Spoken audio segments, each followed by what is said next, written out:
NightVision on the new Rennie's radio network. Following clues left by our ancestors and travelling to the stars. Decoding mysteries and discoveries. Exploring secret meanings and hidden wisdom. Uncovering secret knowledge. So let's get into NightVision with your host, Renee Barnett. And hello, everybody. I hope everybody's doing well this week. I know I personally have been going through a period of a lot of chaos around, and I've been checking with the astrology, and it seems like it's all for good reason because we've had some strange alignments. Pluto's in retrograde. I don't know if it still is. Maybe someone can tell me if we're coming through this period okay. But I know it's been really crazy around here. And so I hope it hasn't been too bad for you guys out there. I want to thank you all for joining us. And especially if it's your first time being here, I hope it's not your last. We've got a great show planned for tonight with our friend Gretchen Cornwall, the author and television personality and researcher, who's going to be sharing some information from her new book. Not too much, but she's going to give us a sneak peek into Codes of the Hidden King. But before we get started with Gretchen, I'd like to introduce my colleague, Jill Bladen. There you are, Jill Bladen. And hi, guys. Hi, Renee. Hi. Jill is the art and design director for La Confluence, our center here. And believe me, La Confluence would not exist without her. So she wants to talk a little bit, and I want her to talk a little bit about an event that we've got starting this weekend.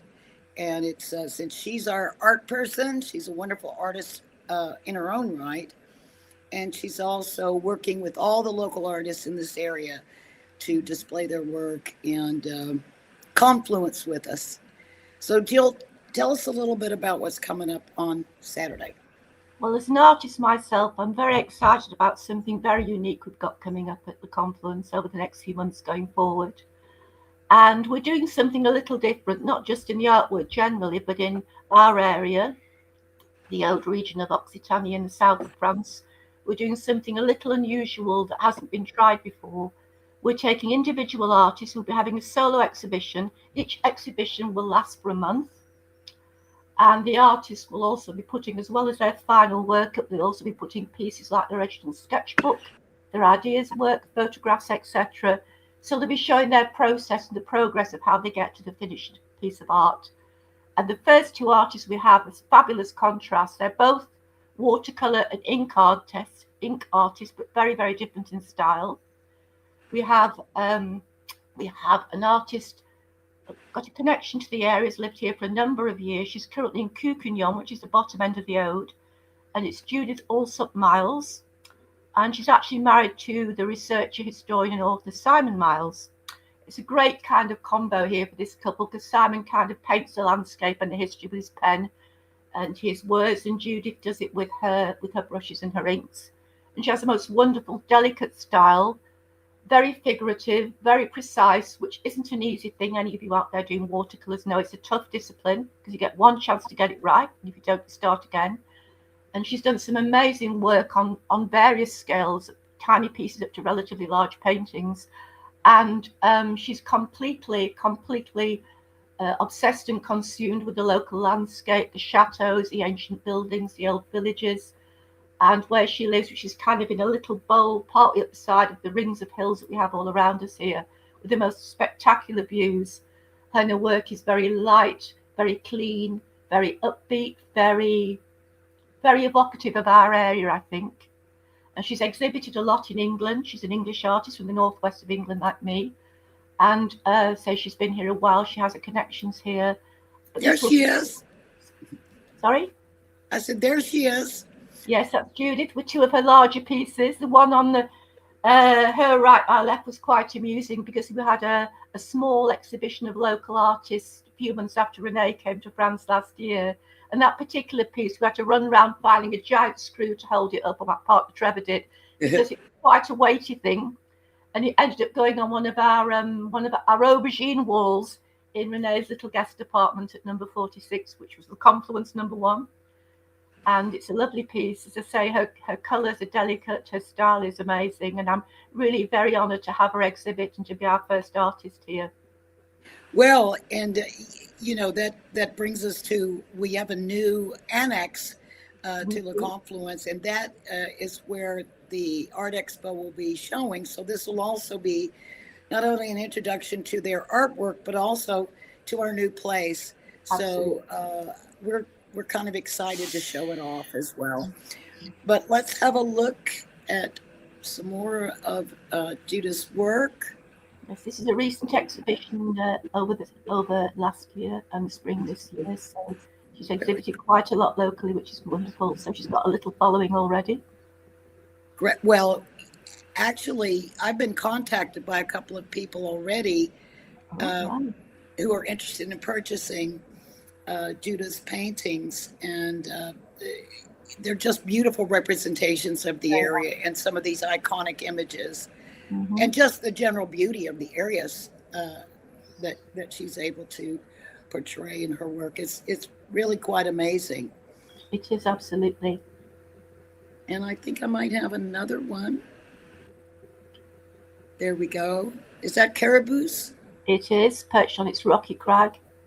Yes. That is the strangest place.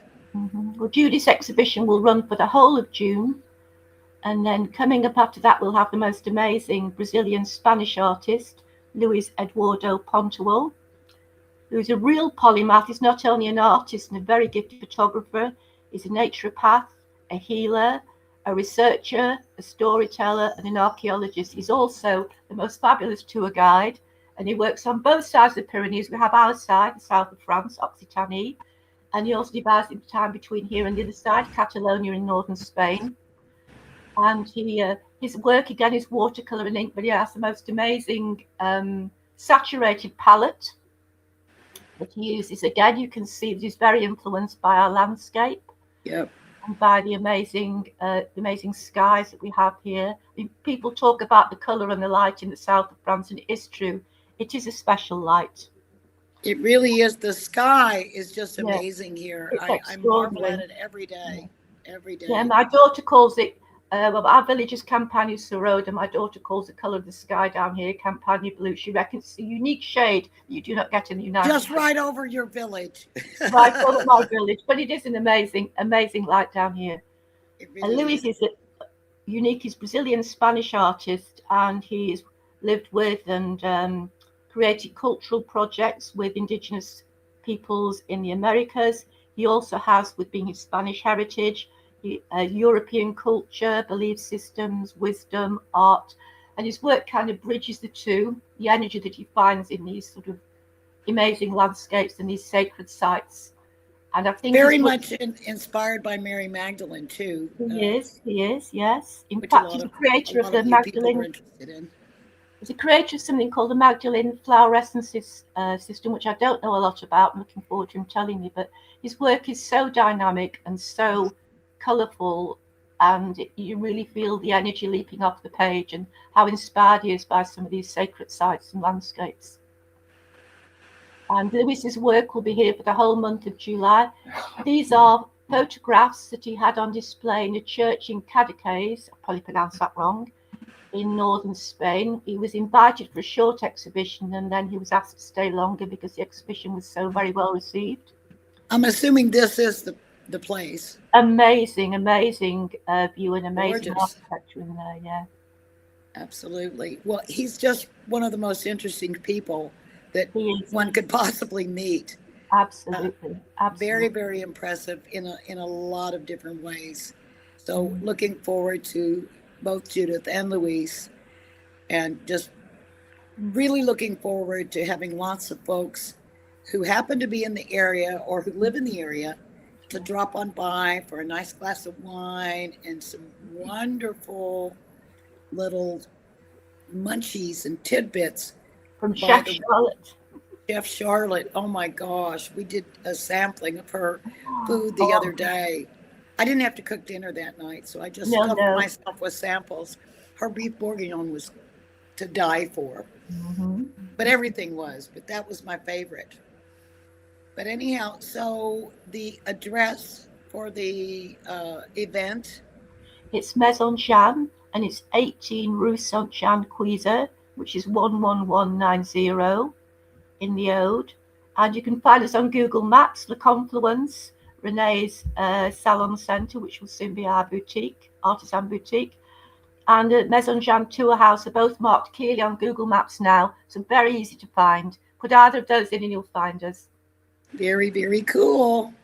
Well, thank you so much. Before I let you go, I want to go ahead and bring up Gretchen because she's our friend and friend of La Confluence and has spoken here, and hopefully she will be back soon to share more. Hi, Gretchen. Hello. It's so lovely to see the two of you online here, and I miss you. And we miss you.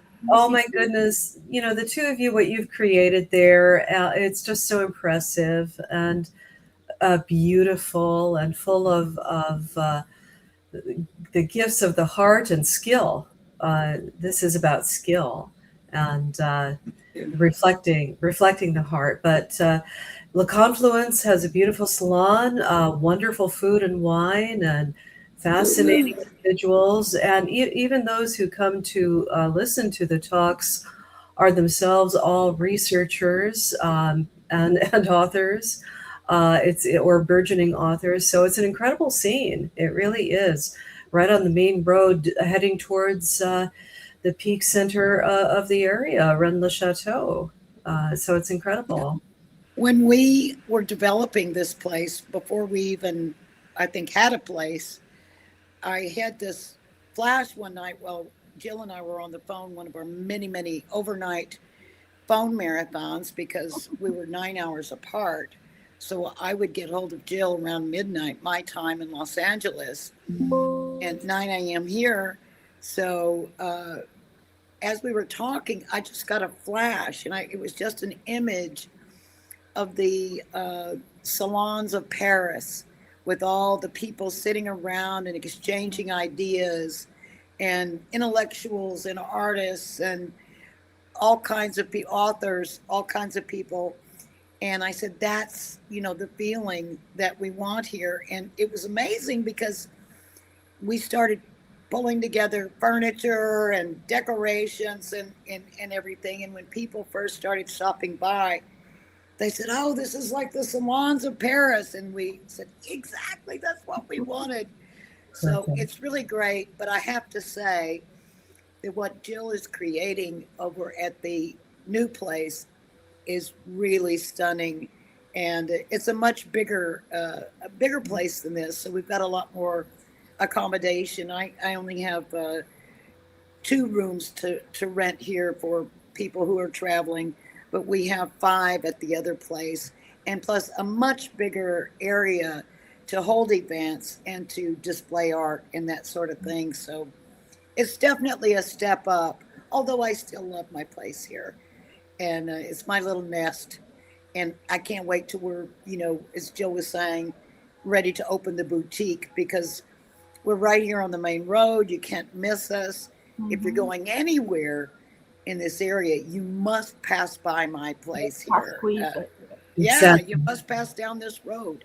So we're hoping a lot of people find out about us as soon as we open and drop by and come and have a cup of coffee with us and look at what we have to offer. We're going to be selling works of local artists and artisans, and maybe a few other things, but everything's going to be specially chosen, very finely curated.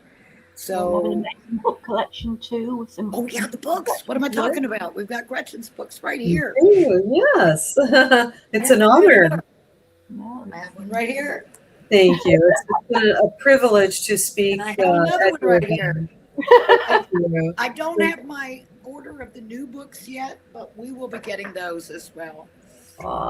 Well, it's a beautiful salon, and though it's small, the level with which you have refurbished and redecorated is amazing. And I know Jill played a large part of that. The heritage colors, because this is a heritage building. It's about what, 400 years old?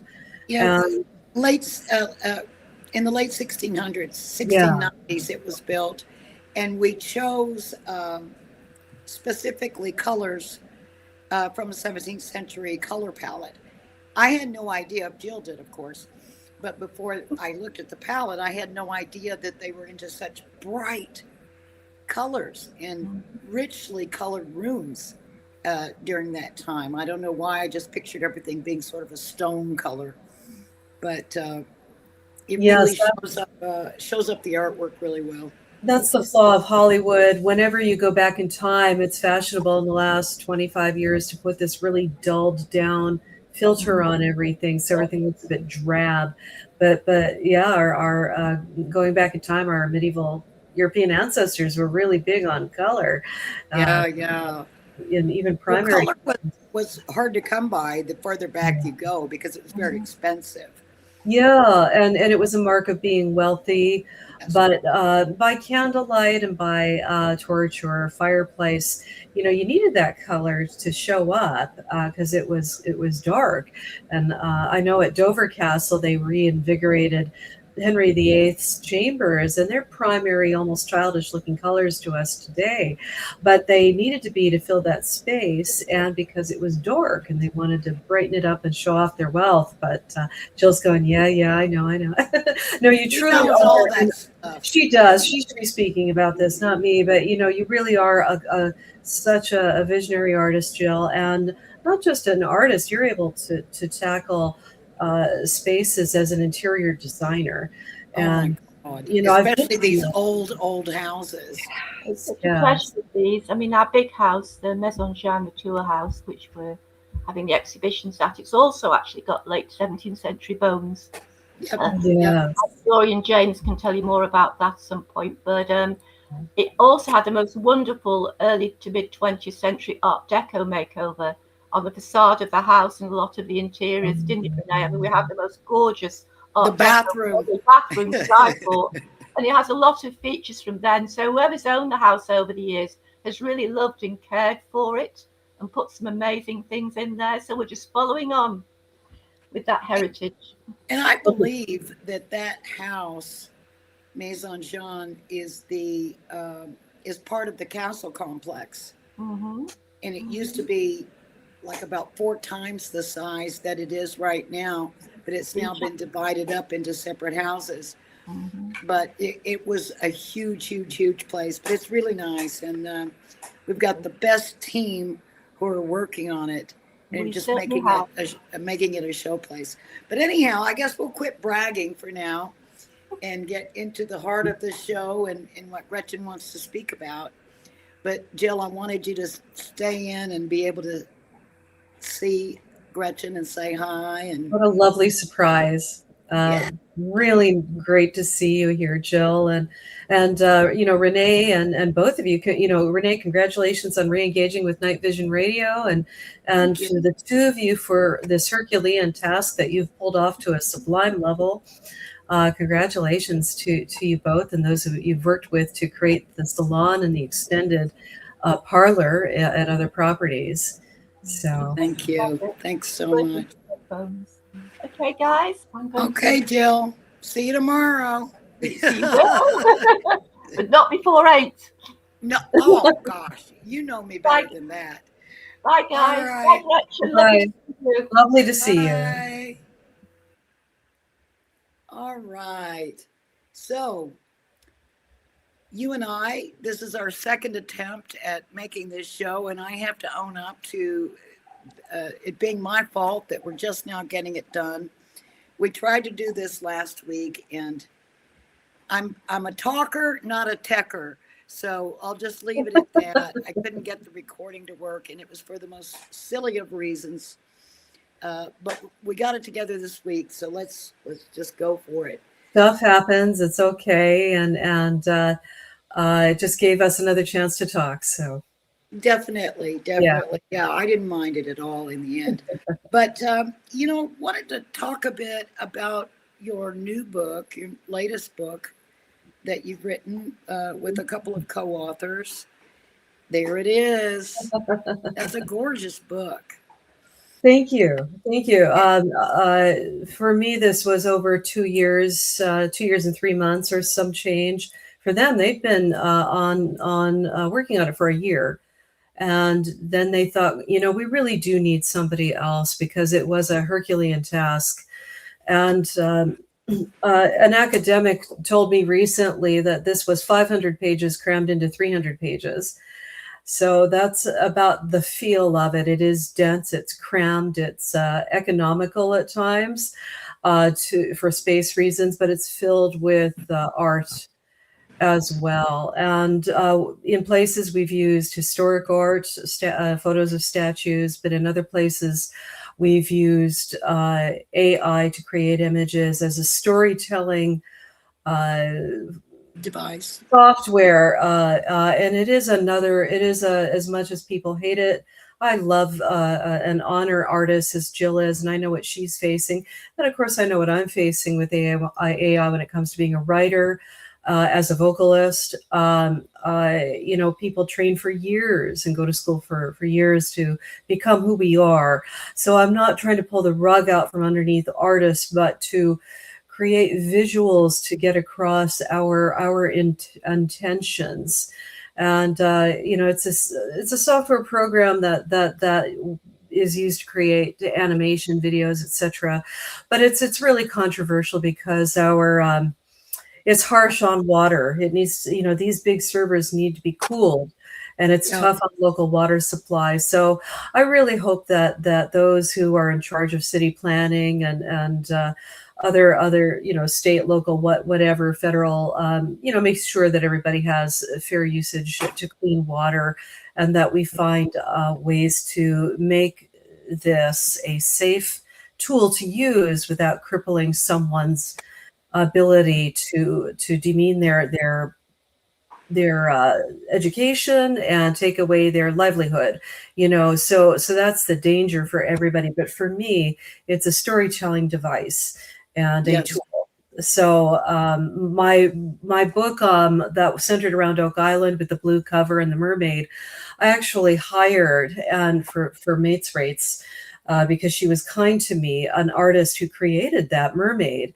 And I wanted it to look different. I wanted her to embody the persona behind the mermaid. And Scheherazade Sante did a wonderful job. So I'm proud that I was able to do that with her, and she wanted to work with me on that cover, for that blue cover of Oak Island that you've got. But anyway, I'm waffling. So that's my disclaimer and my apology to the lovely Jill, who is a trained artist and an amazing interior designer. That's my apology to her and to anybody else. AI, but it is a tool, and we mustn't let the tool use us. That's the cat. That's the cat. Yeah. So I'm proud of this book. And that's life right there. That's life. That's the Confluence dog Rollo, who's supposed to be asleep under my chair. Aww. But if I could, Jill, Gretchen, Jill, got Jill on the brain now. I know you have some images to share, and you put something together that you can share with us on screen by the use of screen sharing. So if you would go ahead, I'm going to mute myself. Well, it looks like he's settling down again. I got this big giant bone for him, which I thought would keep him quiet for a good hour. And I guess he's running out of time here. But he's back with his bone, so he should be all right. But don't let me delay any longer. Okay, no, we're off to a bit of a late start. So, and thank you for prompting me to get into it, because I'll talk all day long about everything. But it's a complex book. It's many layered, and it covers a good 2,000 years of history. Now, Francis Bacon is on the cover for a reason. He is a master in many areas. So I'll just get right into this. Can I just ask one quick question? Is he the hidden king? Yes, he is. He is the hidden king. And That is absolutely right. And forgive me for, you can see the left-hand toolbar, but I don't know how to get rid of that. So anyway, I fake it, pretending I'm a techie. So yes, Codes of the Hidden King is about the main hero of the story, and that is Francis Bacon, and he is the Hidden King. And again, I joined John Edwards and William Russell. Russell is a historic codebreaker specializing in the Elizabethan and James VI first era. And John Edwards has quite a cross section in gifts that are similar to my own. Symbols are his, and theology are his. And history are his areas. But it took all three of us to get this done. This is truly the first time in 500 years that this information has been made public. It was only meant for a few because the information was dangerous and it meant your life if it came into the wrong hands. So this is the back cover, and we covered a huge array of ground from the King James XI Bible that William Russell and John Edwards discovered Francis Bacon had a hand in. We've covered court masks because that was how you disseminated and tested political policies before you put it into the mainstream masses. And of course, the Globe Theater played a role in that as well, in disseminating information, political propaganda, and even religious overtones that you wanted to put out into the population base. So Francis Bacon, he was, by today's standards, the president, if you had to compare him to anything, under the monarch, under King James. He was also the Attorney General. He held the Great Seal of King James. He is the father of empirical science. He is truly the Leonardo of his day in thought and in other areas. He is a genius. And as we continued down the path of studying his life, once Russell and Edwards realized that he was a master of codes and spycraft, and they were part of a group of individuals, along with author Jake Roberts, who has given much behind the scenes of The Curse of Oak Island himself, and is an amazing author and quite a genius himself. And so there's a whole group of us that have endeavored to crack the ciphers of Francis Bacon and his spear shakers. So I will get on with it here. I cannot praise these three individuals enough. Again, that's Jake Roberts, and then my two co-authors. Jake Roberts did a wonderful foreword for our book, for which we are all grateful for. My area is not in codes, but art history and in other areas. Let's see, getting on here. Now, interestingly enough, King James allowed Francis Bacon to wear purple on his wedding day. Now, fabrics, furs, precious golden and silver threads, silk, were all tightly monitored, weighed, measured in a hierarchical sense, as were stones, precious stones to semi-precious stones. So if you were in the upper echelons of aristocracy and you were a king or a queen or a duke or a duchess, and then going on down from there, you were only allowed to wear what your station designated. If you took on board anything above your station, even if you had the money to do so, you were challenging the authority, the divine authority of the king and queen, because at that juncture they believed in divine placement, that the king and queen and everyone underneath them were placed by the creator, that it was divine dispensation, that the king and queen, etc., were the secular rulers, while the church was the religious rulers. The kings and princes of church, is a term. So anyway, why is Francis Bacon wearing expensive purple on his wedding day? Okay. Now, this is an interesting image, and I realized I've been pondering this image for many years, and I thought, when my work collided with Edwardson Russell, I thought, oh my God, I understand this now. He is wearing a robe of state, and yes, he does represent the king as a president would. Of course, he's Lord Chancellor, and that's his title, but that's the level of his power. This motif was very expensive to have embroidered and laid onto that expensive fabric at the hem of his robe, his state robe. And it is the feathers of the Prince of Wales. And that is the symbol of his, the Prince of Wales having been traditionally invested as the monarch. That's the wrong term, but he is the ruler of those lands. What is Francis Bacon doing, wearing the feathers of the Prince of Wales on his robe, which means he is the heir to the throne. That's what that means. Now, I'll let you make of this as you will, but this is my interpretation of Mary Stuart, who was a tall, beautiful, incredibly intelligent, wise woman who ended up sadly and tragically being a pawn of politics.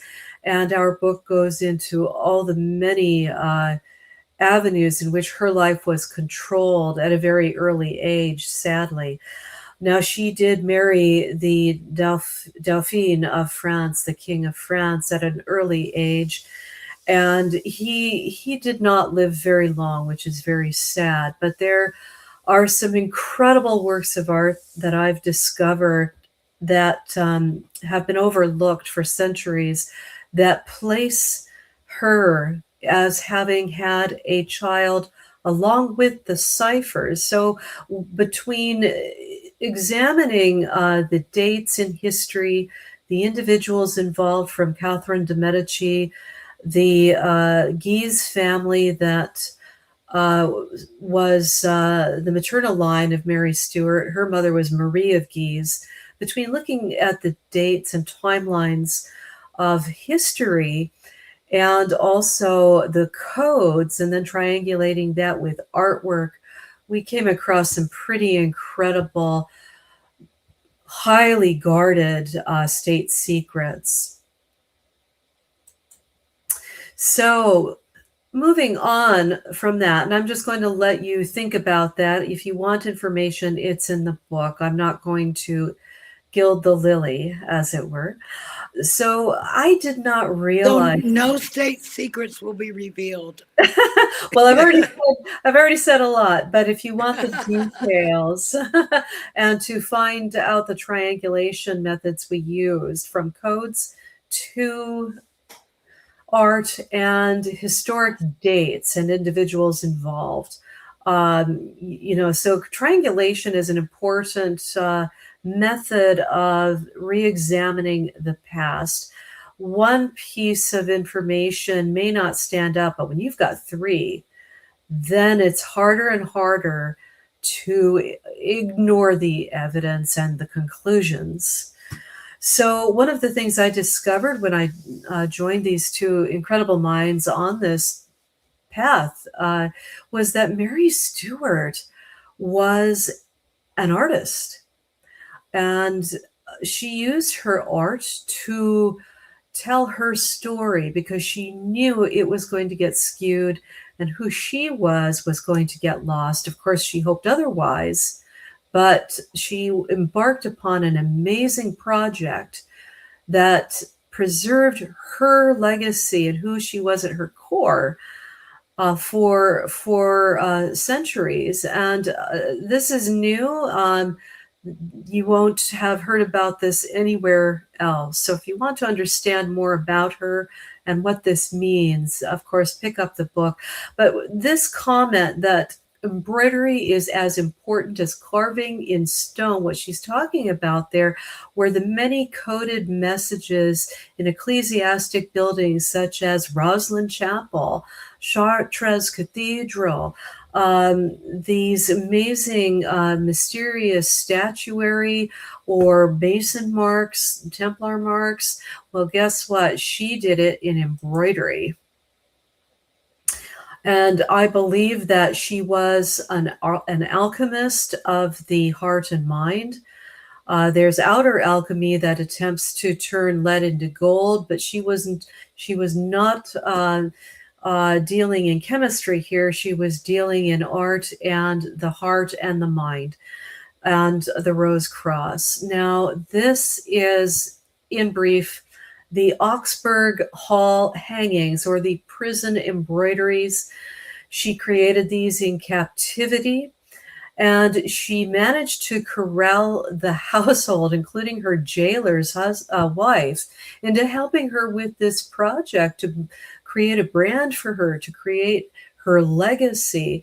And she's using octagons and the cross pate. And you'll, of course, notice that then they number in 33 different medallions. And they were all placed over this green velvet that hung in a bedroom and also in panels surrounding a canopied bed.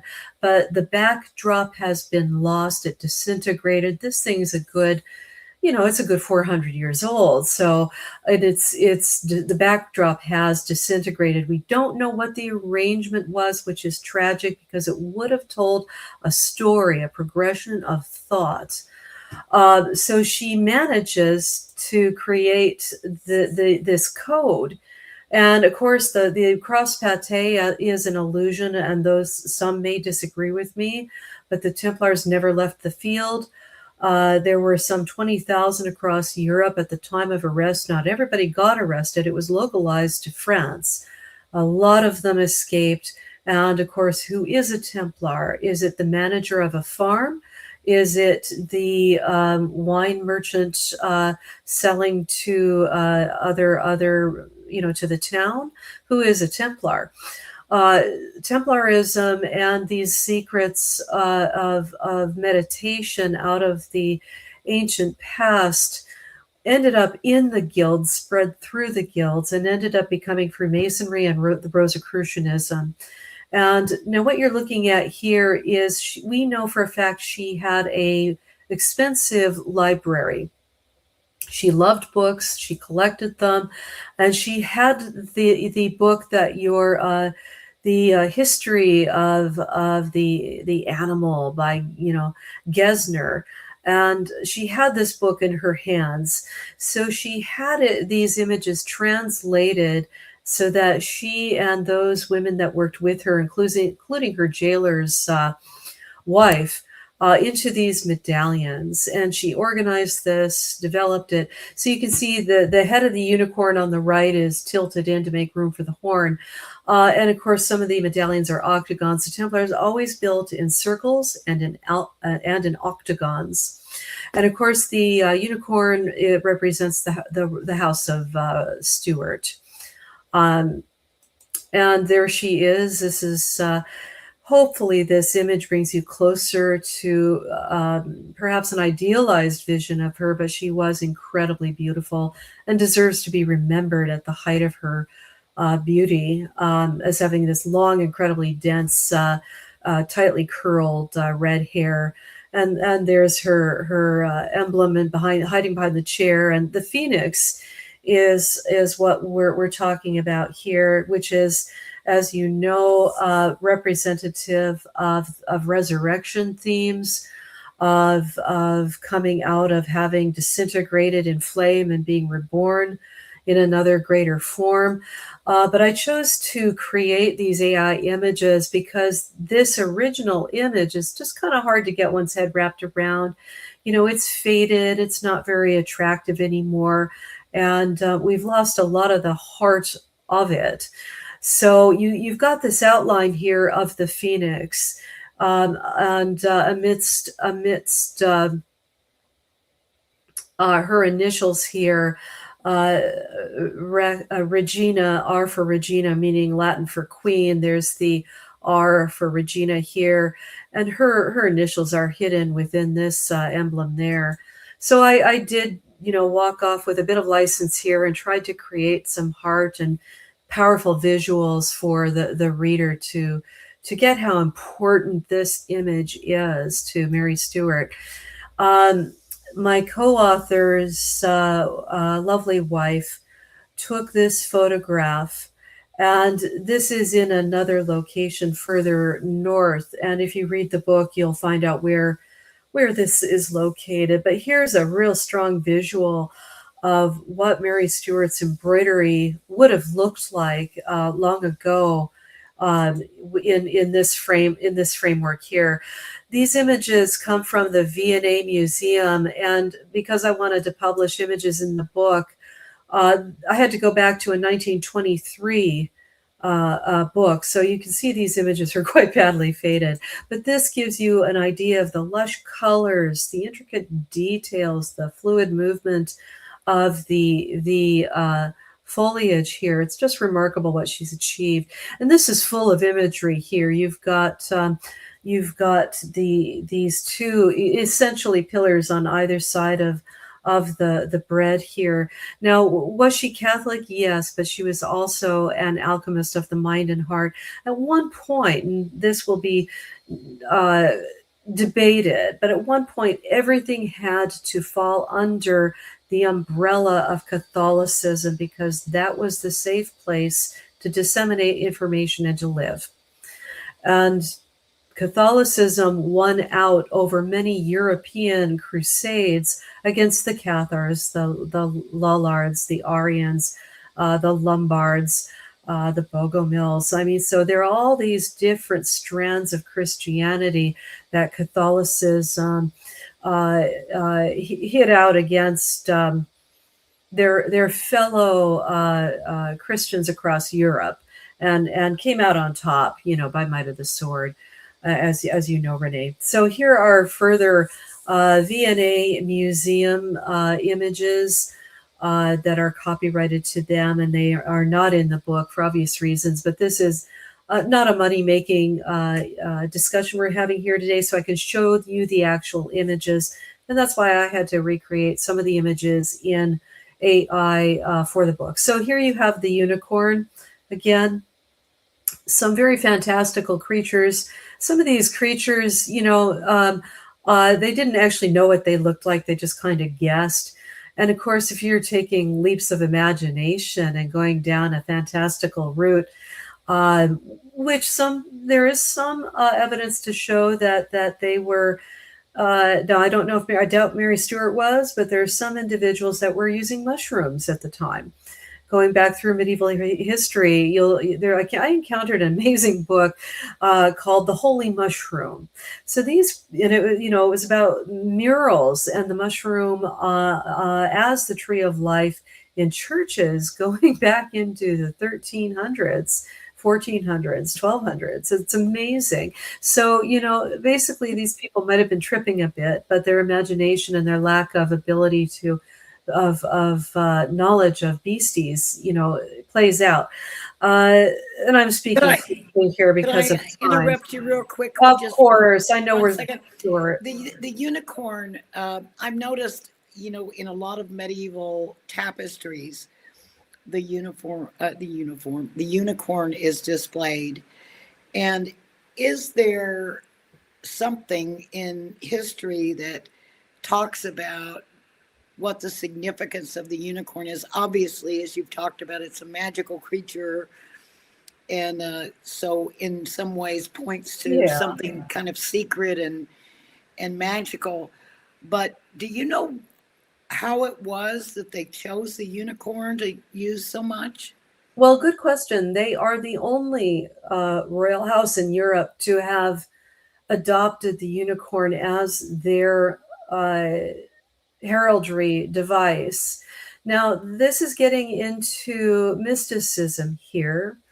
And if you look at, there's a powerful book called The Secret History of the World by Mark Booth. And he wrote two books, and I can't remember which one it came out of. It was the first one, his non de plume, Jonathan Black. Now he says that this goes way back into the mists of time. So you have the unicorn as a rare creature that did not make it onto the ark, and yet it still persists. And Mary Stuart's mother had a series of unicorn tapestries. We do not know what they looked like. I apologize, I don't have an image of you here for you here. But there were several different series. Many of these unicorn series have not withstood time. But the Hunt of the Unicorn, and the reason for the Hunt of the Unicorn, I believe, is to get rid of and eradicate the bloodline. So this is a symbol of the bloodline. The unicorn represents the Jesus in medieval Christian iconography, and the horn represents the power of the mind and the wise inner sight. And some people could translate that into one would call being able to see the world with your eyes closed, or the third eye. And that's where Jonathan Black, or his book, comes into play. Forgive me, his true name as a publisher is Mark Booth. Highly recommend that. But if you want more information on that, he's the my source on that. So this is quite mystical stuff here, but this was the medieval mindset. Now, why the House of Stuart chose this is really interesting. And I believe they knew who they were. I believe they knew that they came out of a bloodline from Mary Magdalene, and I believe Mary Stuart knew this as well.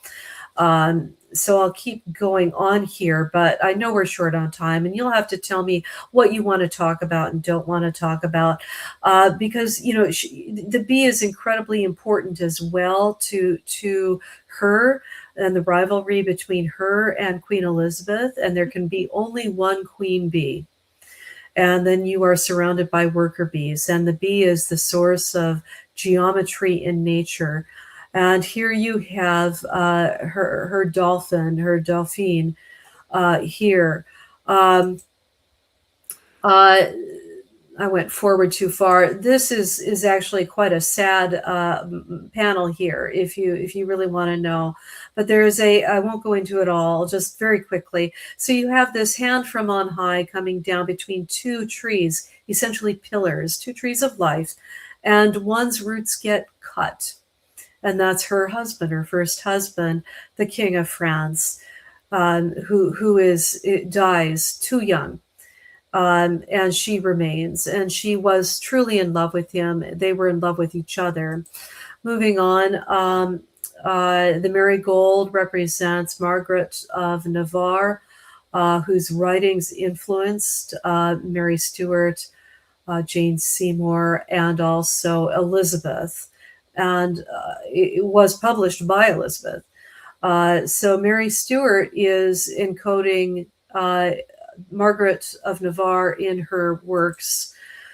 This panel is really interesting. This is a ginger cat representing Queen Elizabeth, and here's Mary Stuart being played with as a mouse, being hunted as a mouse. So that's quite poignant and a little bit sad. Yeah.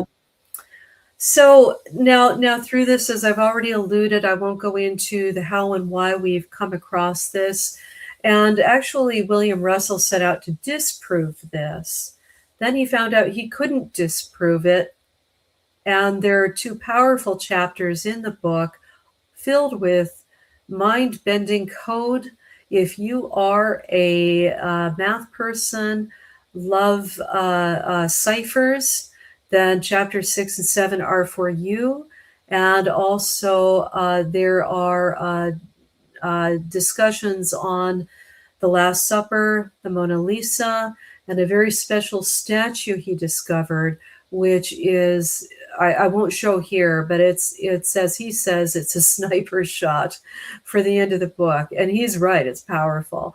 So now for those who cannot see us and are only listening, what was up on the screen was a powerful discovery about the importance of Mary Magdalene. Oh, thank you. That's what we were talking about. So yeah, another powerful discovery, the importance of Mary Magdalene. Yes. Now, and she was at the foot of the cross. She never left. She was the first to discover the resurrection scene, whatever one might think of it. We sure don't have time to talk about it now. But everything around her is that they were married, and you can't be a rabbi. And he was called rabbi. You can't be a rabbi unless you've been through a bar mitzvah, and you can't be a rabbi unless you've had been married and have children. So this is not just married, but married with children. Married with children. You can't be a rabbi unless you're married with children. Yep. So this was a very strict society.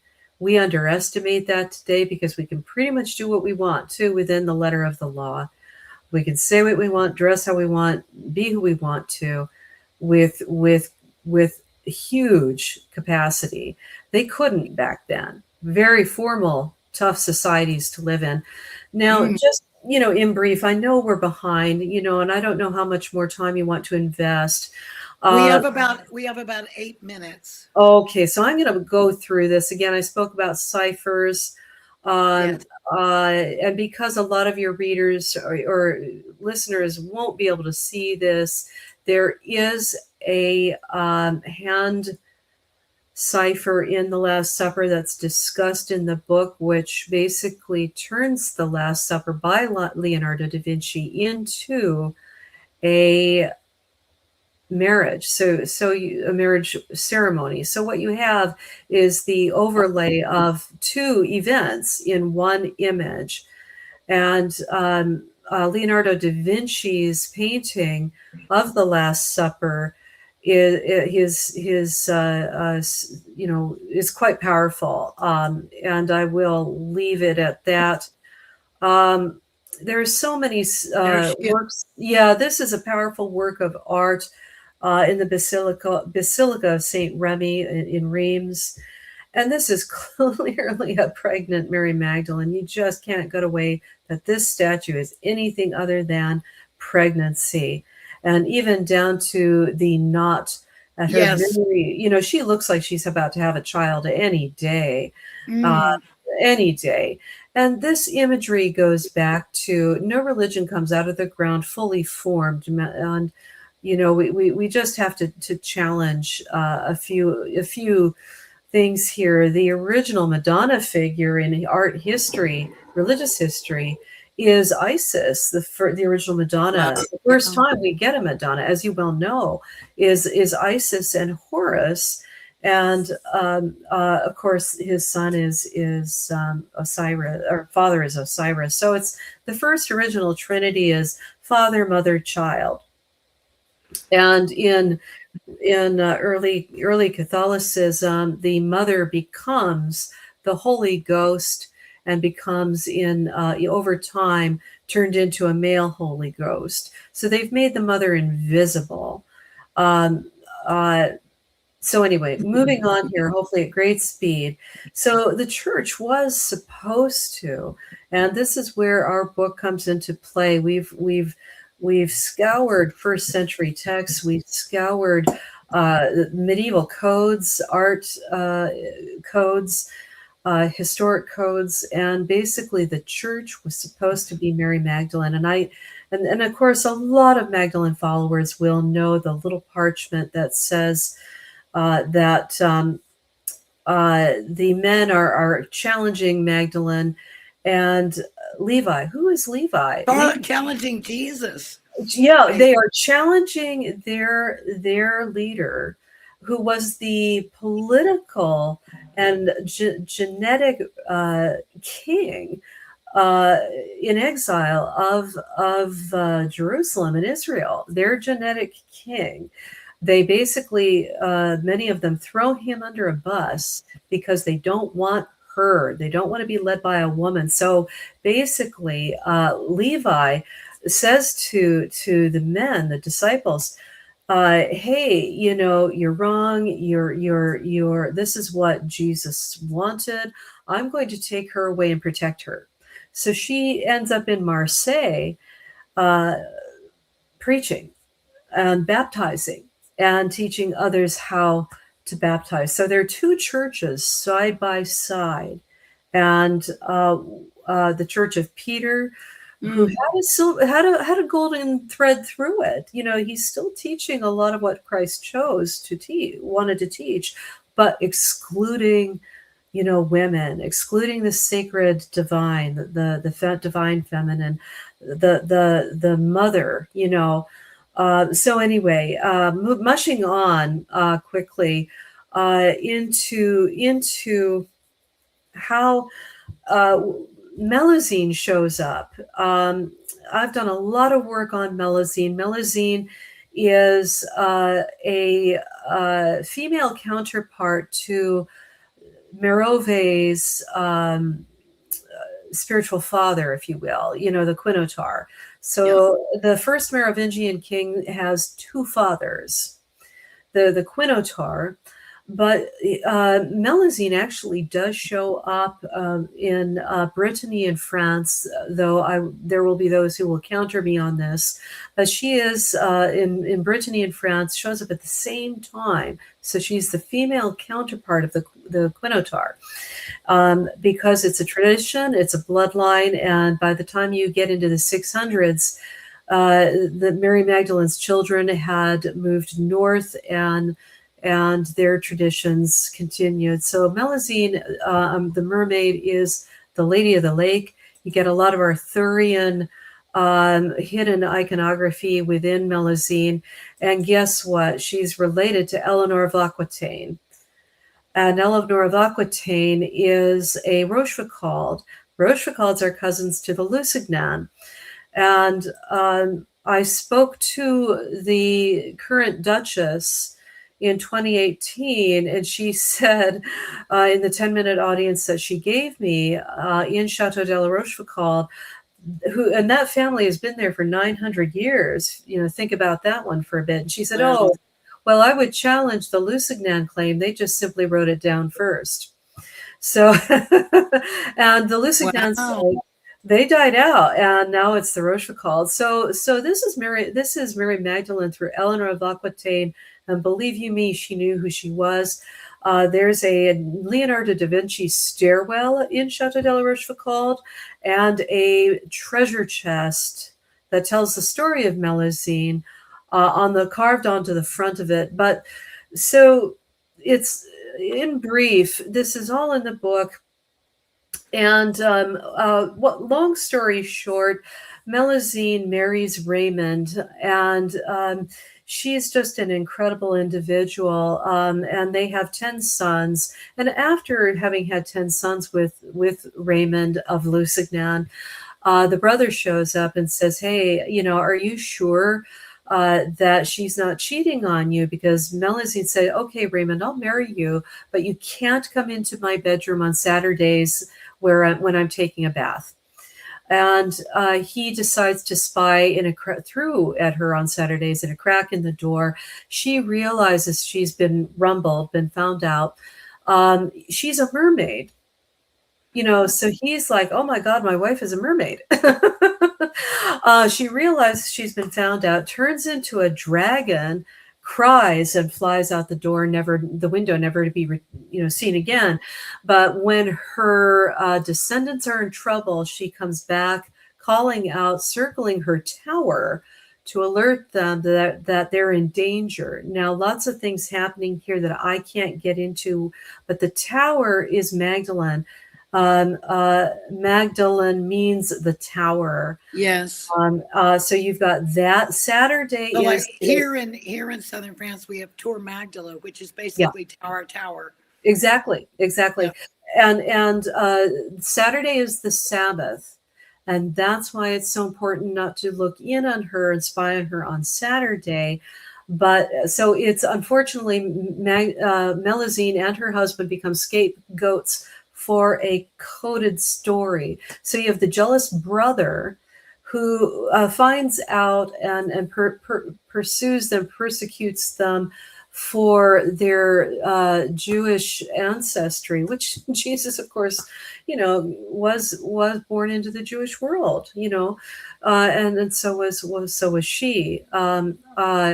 So Saturday is the Sabbath, and Christianity decides to choose Sunday as the day of the resurrection symbol. So anyway, lots going on there. Unfortunately, we don't have time to really go into much more. We've actually run out of time already. I'm so sorry.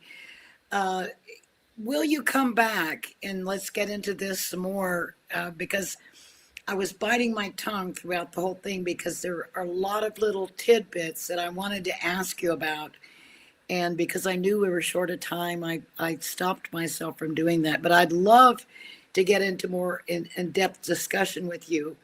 If you promise me you'll come back. Of course I would. I'm always happy to support, your program, and having a chance to be at La Confluence, speak there, and meet you and Jill in person was just a delight. Yeah, thank you. Thank you so much, Gretchen. I really appreciate it. And I got to get that book. I got to get it.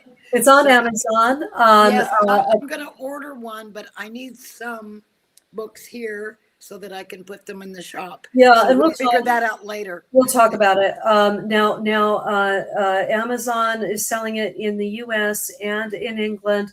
If you're in Europe, then it will be a more expensive, more of a Cadillac version. Same book, but heavier paper, heavier color density. It is more expensive, but this is an art book and meant to be a cinematic experience. So the art is a huge part of this book because these art masters were trying to change your consciousness through art, through tapestries, paintings, sculpture, architecture. So that's what we try to do for the reader via these methods on page. So that's great. Well, again, thank you so much. And hopefully we will see you soon, not only on the screen, but here in person.